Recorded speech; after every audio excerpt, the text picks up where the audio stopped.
सभी साथियों को मेरा नमस्कार। स्वागत है आप सभी का आज 4 जनवरी के द हिंदू एनालिसिस में। आइए शुरू करते हैं आज का एनालिसिस। यहाँ पे सामने जो हमारी खबर आ रही है पहले आर्टिकल में, वो है ईरान में हाल ही में हुए ट्विन ब्लास्ट को लेके। उसके साथ में हिंडनबर्ग में जो रिपोर्ट आई थी उसको सुप्रीम कोर्ट ने कहीं ना कहीं क्लीन चिट दे दी है अडानी जी को, फर्म को। हम आगे आते हैं मेन आर्टिकल्स पे।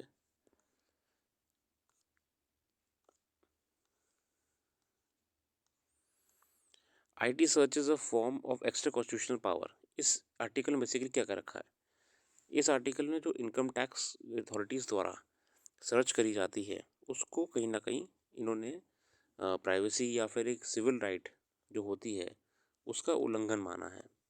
ठीक है। अच्छा, इनकम टैक्स अथॉरिटी जो आपकी रेड वगैरह करती है या किसी के घर पे दबिश देने जाती है, वो सेक्शन 132 के अंतर्गत जाती है और दी इनकम टैक्स एक्ट, ठीक है, 1961। ये हर किसी के घर नहीं जाती है, जिसको भी एक पोटेंशियल टैक्स इवेडर लगता है अथॉरिटी को, ये उन्हीं के घर पे रेड वगैरह कंडक्ट करते हैं। अब ऑथर ने यहाँ पे के एस पुत्तुस्वामी केस को रेफरेंस में लिया है कि उसमें केस में जैसे कहा गया था राइट टू प्राइवेसी को लेके, लैंडमार्क केस था, उसका इतना प्रैक्टिकल एप्लीकेशन नहीं हुआ आज तक। ठीक है। और बहुत सी चीज़ें हैं जहाँ पे बिल्कुल उल्लंघन ही करा जाता है। यहाँ पे एग्जांपल दिया गया कैसे हाल ही में गुजरात में एक लॉयर के यहाँ इनकम टैक्स ने रेड करी थी प्रोबेबल टैक्स इवेजन को लेके, तो बहुत लंबे समय तक उनकी फैमिली को कट ऑफ रखा चीज़ों से। ठीक है। तो प्रैक्टिकली जो हमारी सिविल राइट है उसका ये उल्लंघन मान रहे हैं ऑथर। ठीक है, आगे आते हैं।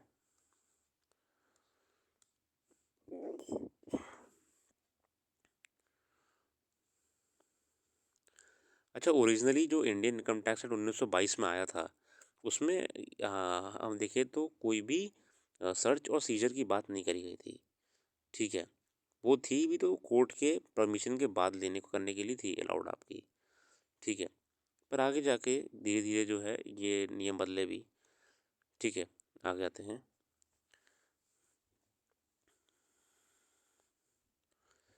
इनकम टैक्स गवर्नमेंट कई केसेस में कोर्ट करती है, जैसे कि अगर एक सिविल राइट्स एक्टिविस्ट या एडवोकेट केस हो तो सामी कोर्ट कर रहा है, तो income tax government MP Sharma वाला केस भी अपना जिक्र करती है कि कैसे हम ये काम सोशल सिक्योरिटी एक ब्रॉडर गोल के लिए कर रहे हैं। ठीक है। On reading of this two things stand out that first, immediately following this passage, the judgment in the AP Sharma also records the fact that the court was concerned there with the searches under the code of criminal procedure where actions were customarily made under the authority of a magistrate. Searches under the Income Tax Act on the other hand require no judicial license. ठीक है। मतलब ये जो MP Sharma के अंदर case में कहा गया था कि वैसे तो CRPC में कोई भी सर्च इधर करना हो तो मजिस्ट्रेट के थ्रू ही होता है, मगर आपका जो जिस तरीके से काम इनकम टैक्स डिपार्टमेंट करता है वहाँ पे शुरुआत में कोई भी जुडिशियल अथॉरिटी का जिक्र नहीं करा इन्होंने। Second, this is no fault of जजेस in the Puranmal the court's own reading of the law has since change. Puranmal case के बारे में कह रहे हैं। ठीक है। ठीक है। Indeed, MP Sharma has been formally overruled. As Puthuswamy points out, the judges in MP Sharma did not have the benefit of the various interpretive devices that have since become. तो कहीं ना कहीं पुत्तुस्वामी केस को के बाद जो judgement दिया गया था वो ज़्यादा इफेक्टिव होना चाहिए, है ना। आगे आते हैं। Today, should the judgment in Puthuswamy be read properly, the state's power to search and seizure cannot be viewed as a simple tool of social security. It would represent instead a rule that is subject to doctrine and proportionality. That is, for it to remain lawful, its use must be intended for a legitimate aim. The measure as adopted must be rationally connected to its objective. No alternative and less intrusive means must be available to attain the same purpose. and a balance must be struck between the means and chosen and the right that is violated. A bare reading of Section 132 of the Income Tax Act suggests a breach of this principle, है ना? ठीक है. Although the provision has since not been formally challenged, when the manner of its application came up for discussion in 22, in the Principal Director of Income Tax and others versus Laji Bhai, Kanji Bhai, Madalia, the court paid no heed to its ruling in Puttaswamy. ऐसे court ने भी फिर पुत्तस्वामी judgement को इधर ये income tax scissor वगैरह में नहीं घुसाया. A two-judge bench found there that the formation of an opinion necessitating such was not a judicial or quasi-judicial function but was only administrative in character. और ये डिसीजन लेना search करने के लिए scissor करने के लिए ये प्रॉपरली एग्जीक्यूटिव की प्रक्रिया होती है, इसमें जुडिशरी की जरूरत नहीं है शुरुआत में. Therefore, it held that court ought to look not to sufficiency or inadequacy of the reasons recorded for search, but merely at whether the formation of the belief was honest and bona fide. In other words, judges should be adopt the Wednesbury principle. एक Wednesbury principal है US का, उसको adopt करना चाहिए. वेंसबरी principal है, इसे आप वेंडसबरी मत पढ़िएगा, ये वेंसबरी कहते हैं इसको. ठीक है. हाँ, ये बेसिकली सॉरी यूके का है, ब्रिटेन का. UK court of appeals in judgment in Associated Provincial Picture Houses Limited versus Wednesbury Corporation. This requires the court to review whether a measure is so outrageous in this defiance of logic or of accepted moral standards that no sensible person who had applied his mind to the question to be decided could have arrived at it, and asked nothing more. Post Puttaswamy, there ought to be no place for the Wednesbury rule, especially when the fundamental rights are at stake. Our constitutional canon demands more. It requires an executive action to conform to statutory law in a strictest sense possible. अब पुत्तस्वामी case में तो ये clear करा गया था ना कि कोई भी एग्जीक्यूटिव अथॉरिटी भैया निरंकुश नहीं हो सकती है. To that end, a warrant for an income tax search must be founded on the proper application of mind and must be amenable to the most penetrating rigorous of judicial review. कोई भी अगर किसी के लिए warrant issue करता है तो बहुत सोच समझ के और एक लॉ को भी ध्यान में रखते हुए करना चाहिए. Any other interpretation would be only bestow on the executive a form of extra constitutional power, risking enormous public मिसचिफ. बहुत ही अच्छी बात कही है इन्होंने इस आर्टिकल में, कैसे राइट टू प्राइवेसी को भी लिंक करा और कैसे इन्होंने आपका एग्जीक्यूटिव वर्क स्ट्रक्चर को भी चैलेंज करा है. आगे आते हैं. The blood management system needs a fresh infusion.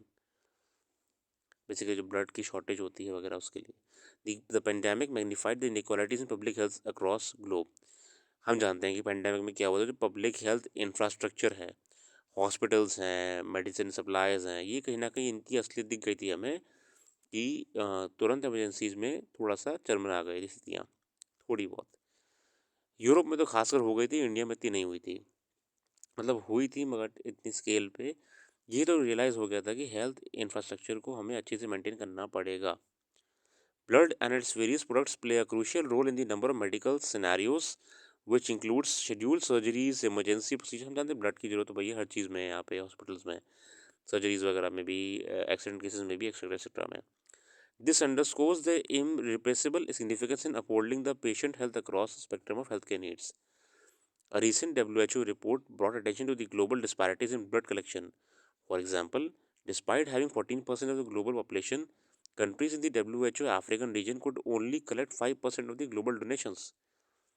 Comparable patterns emerge in low-income and lower middle-class nations. Similarly, while India has improved in its blood management ecosystem, Bharat ने इस समय जो उनका ब्लड मैनेजमेंट सिस्टम है, पूरा ब्लड बैंक्स हैं, वो अच्छे से चल रहे हैं, ठीक है ना, एकदम सही चल रहे हैं. The country still faces a perennial shortage of blood units. फिर भी हमारे यहाँ पे शॉर्टेज देखने को मिलती है. ठीक है, आगे थे. एक सावित्री भाई फूले पुणे यूनिवर्सिटी की रिपोर्ट के हिसाब से an automobile accident victim needs up to 50 units of blood. ठीक है ना. In 1920 the shortage was significant enough to put approximately 12,000 accidents victim lives at risk. तो मतलब हमें ब्लड का जो सप्लाई वो अच्छा रखना ही पड़ेगा आपातकालीन स्थितियों के लिए. Advantages of a hub and spoke model. Hub and spoke model basically क्या है? Inequalities in access to safe and sustainable blood can be mitigated through establishment of PPP collabs between leading industry players and hold immense potential in the introducing innovative models for blood collection and distribution. The hub and spoke model is one such innovative method where high volume blood banks act as a hub for smaller blood centers. ठीक है ना? एक बड़ा blood centre होगा, वो छोटे blood centres को supply करेगा. This model can be particularly relevant for resource constrained settings in low middle income countries as it can address critical gaps in blood availability and distribution, thereby enhancing the accessibility and availability of blood and its products. ठीक है ना? Further, as the shelf life of blood and its product is short, a hub and spoke model would help in optimizing their utilization by the smaller blood centers. अब देखिए, blood की supply भी constant maintain रहेगी और एक बड़े centre से छोटे छोटे सेंटर्स की तरफ सप्लाई मेंटेन रहेगी. अब ब्लड की शेल्फ लाइफ भी हम जानते हैं कम रहती है, इसलिए इस हब एंड स्पोक मॉडल से हम सप्लाई को भी कांस्टेंट मेंटेन रख पाएंगे किसी भी सिचुएशन में. और ये सिस्टम जो है आपका blood hub and spoke model वाला, ये लो मिडिल इनकम कंट्रीज़ के लिए बहुत ही फ़ायदेमंद देखा जाएगा. समझ गए? चलिए आगे आते हैं. Dispel the myths around blood donation. Another aspect of blood management system that perpetuates in the inequalities associated with the propagation of myths and the misinformation around voluntary blood donation. अच्छा, ब्लड की supply भी कम है तो उसके पीछे अगर हम कारणों पे जाए तो कहीं ना कहीं एक मिस इन्फॉर्मेशन भी फैली हुई है कि ब्लड देने से ब्लड कम हो जाता है या ब्लड देने से कमजोरी आ जाती है, तमाम चीज़ें होती हैं. तो हमें ये पब्लिक अवेयरनेस के माध्यम से भी सुनिश्चित करना पड़ेगा कि लोगों के मन से किसी भी प्रकार का डर ख़त्म हो. ठीक है, बहुत ही अच्छा आर्टिकल था, बहुत अच्छी तरीके से उन्होंने कंसाइज वे में समझाने का प्रयास करा है. आगे आते हैं. ब्लो टू नेतन्याहू, ये असल में आपके लिए इम्पोर्टेंट नहीं है इतना, मगर मैं इसमें आपको सिर्फ एक छोटा सा ये बताना चाहता हूँ कि यहाँ पे क्या है, जुडिशरी और एग्जीक्यूटिव के बीच में थोड़ा सा टकराव वहाँ पे आ रहा है. और जो वहाँ पे हाल ही में जो वहाँ की पार्लियामेंट है, ठीक है, जो वहाँ से मैं कहाँ की बात कर रहा हूँ, मैं इज़राइल की बात कर रहा हूँ, जिसे हम नेस्ट कहते हैं वहाँ की पार्लियामेंट को.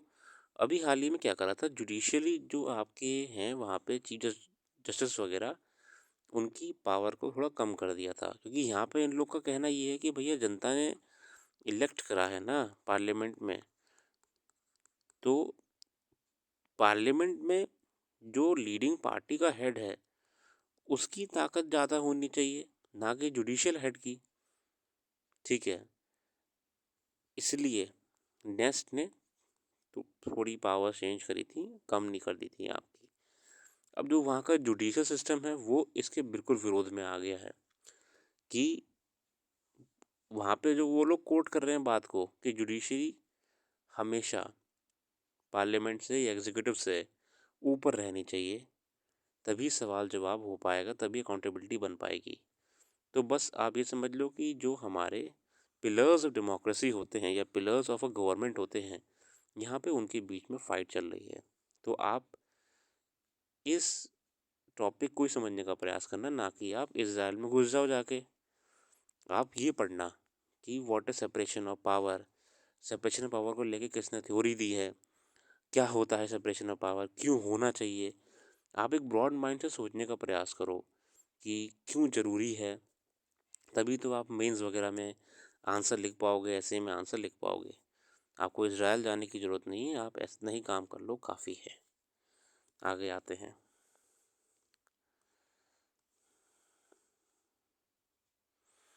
What why is upskilling necessary to the rural youth. अब देखिए, बहुत ही बढ़िया आर्टिकल, इसमें क्या बताने का प्रयास करा है, हमने भी कई बार पुराने वीडियोस में आपको समझा रहा है कि कैसे अब गवर्नमेंट के लिए तो पॉसिबल नहीं है कि ढेर सारे युवाओं को रोज़गार देना. गवर्नमेंट के लिए पॉसिबल है कि स्किल देना, ताकि वो रोज़गार पाने के लिए खुद सक्षम हो जाए, और स्किल वो भी इंडस्ट्री रिक्वायरमेंट के हिसाब से. ठीक है, अब जो लाखों लाखों की रूरल एरिया में आपकी जनता है, रूरल यूथ हैं, इन लोग को एम्प्लॉयमेंट अपॉर्चुनिटीज़ प्रोवाइड कराने के लिए स्किल देने की ज़रूरत है। तभी गवर्नमेंट भी आप देखिए स्किल के लिए मिशंस चलाती है प्रॉपरली, और स्किल इंडिया प्रोग्राम भी चलाया हुआ था आपका, जो कि वर्तमान में चल भी रहा है। What is the main source of rural income? Farming is the main source of rural livelihoods, with children from many rural families supplementing their family's income by working on the family owned farms. But the rural economy is experiencing a major occupational shift, with more farmers quitting agriculture. अच्छा, rural की economy change कैसे हो रही है? ये इसलिए अब देखने को मिल रहा है कि असल में जो फार्मर्स के बच्चे हैं, उन्हें खेती में कोई इंटरेस्ट नहीं आ रहा है। ये मेजोरिटी देखा गया है। इसलिए वो लोग शहर की तरफ जा रहे हैं, या फिर वो प्राइवेट सेक्टर में जॉब्स कर रहे हैं, है ना। वो खेती किसानी करना पसंद नहीं कर रहे हैं। अब इस पॉपुलेशन को, इस चंक को एम्प्लॉयमेंट देने के लिए हमको सुनिश्चित करना पड़ेगा कि उनको स्किल मिले, तभी वो इस जो जॉब वाला सेक्टर है, जो फील्ड है, इसमें सरवाइव कर पाएँ। ठीक है।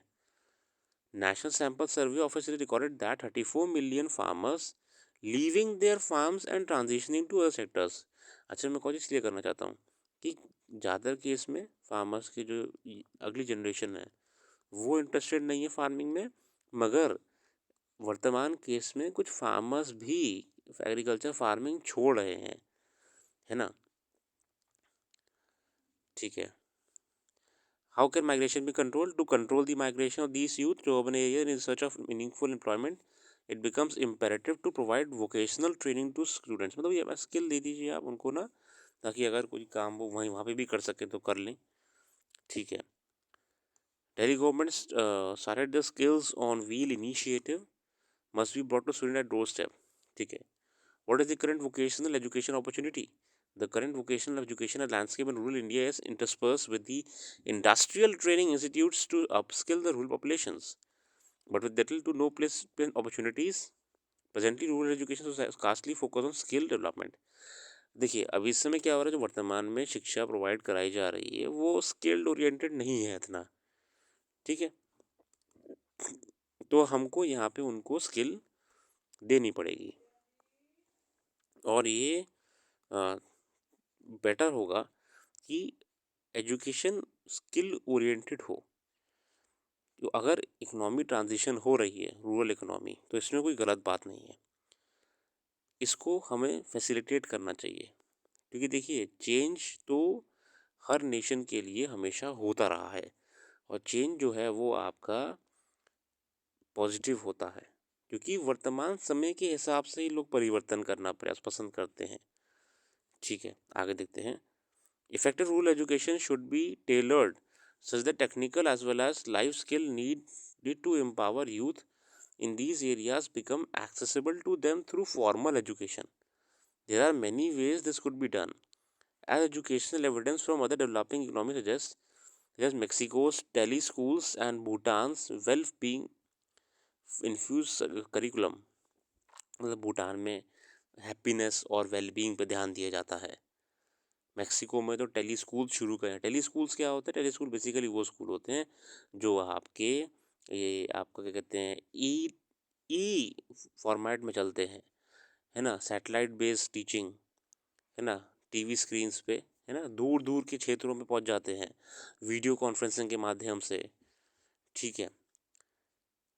The teleschools provide lessons on subject matters as well as values, thereby providing much higher level of access to the value-based secondary education for remote areas where secondary schools are scarce. है ना, जहाँ जहाँ पे आपके schools नहीं है या schools कम है, तो वहाँ पे हम बहुत से बहुत एक लैब सेटअप कर दें, या फिर हम बच्चों को डिवाइस दे दें, टैबलेट वगैरह, तो वो अपने डिवाइस पे ही स्कूल को एक्सेस कर सकते हैं। Closer to home, organizations such as NEET Foundation and Patham Institute are working with children in rural areas, providing upskilling. अब इंडिया में बहुत सी NGOs भी हैं, वो भी आपकी स्किल विल देने में काम कर रही हैं, जो कि अच्छी बात है। चलिए आगे आते हैं। एक साइंस एंड टेक को बात करें अगर हम, तो साइबर क्राइम को लेकर आर्टिकल अच्छा लगा मेरे को। 50% of cyber crime planes originate in China, pockets of Cambodia and Myanmar. अब हाल ही में एक कॉन्फ्रेंस भी हुई थी आपकी मिनिस्ट्री ऑफ होम अफेयर्स की, तो उसमें एक इंसिडेंट शेयर करा था जो वहाँ पे प्रिसाइडिंग ऑफिसर थे। जब G20 चल रहा था आपका, तब जो G20 की वेबसाइट है, G20 की जो वेबसाइट है, वो बहुत ही मेन चीज़ थी, क्योंकि वो वेबसाइट इतनी मेन थी कि इवन जो फॉरेन डिग्नेटरीज थे, अगर कोई यूके का है, कोई आपका यूएसए का है, कोई ऑस्ट्रेलिया का है, तो उनको भी अगर जो डिटेल्स कुछ चाहिए थी, वो इस वेबसाइट के थ्रू ही मिल रही थी। अगर उनको अपने स्टाफ के आईडी कार्ड जनरेट करने थे, उनको अगर अपने गवर्नमेंट से परमिट्स लेने थे आने के जाने के, वो भी सब वेबसाइट से कर रहे थे। मतलब वो वेबसाइट महज कोई ब्लॉग नहीं थी, बहुत ही इम्पोर्टेंट वेबसाइट थी G20 की जो थी।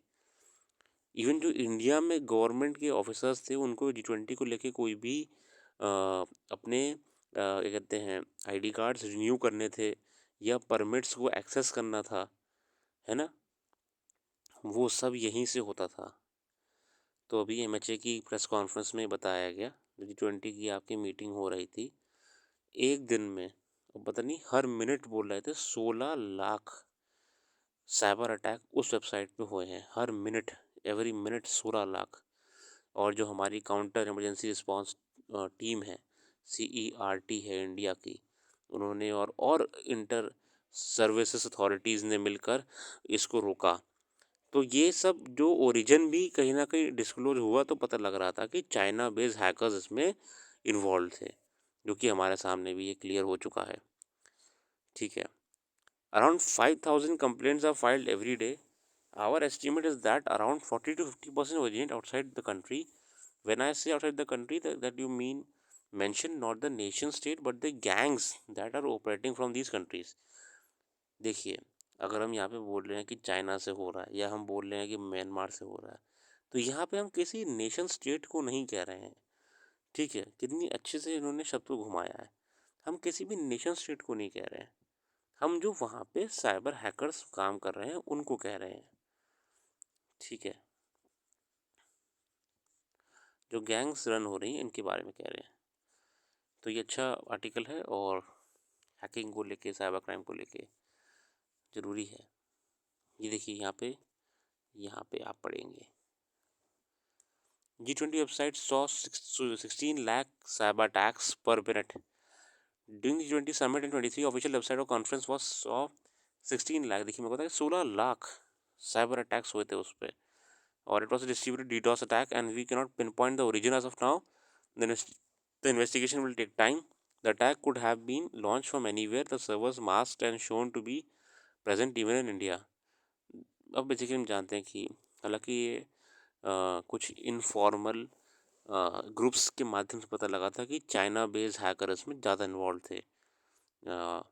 और ये कोई छोटे मोटे हैकर नहीं होते हैं, ये पूरी पूरी ग्रिड बंद कर देते हैं, पूरे पूरे हाइड्रो पावर स्टेशंस को बंद कर देते हैं।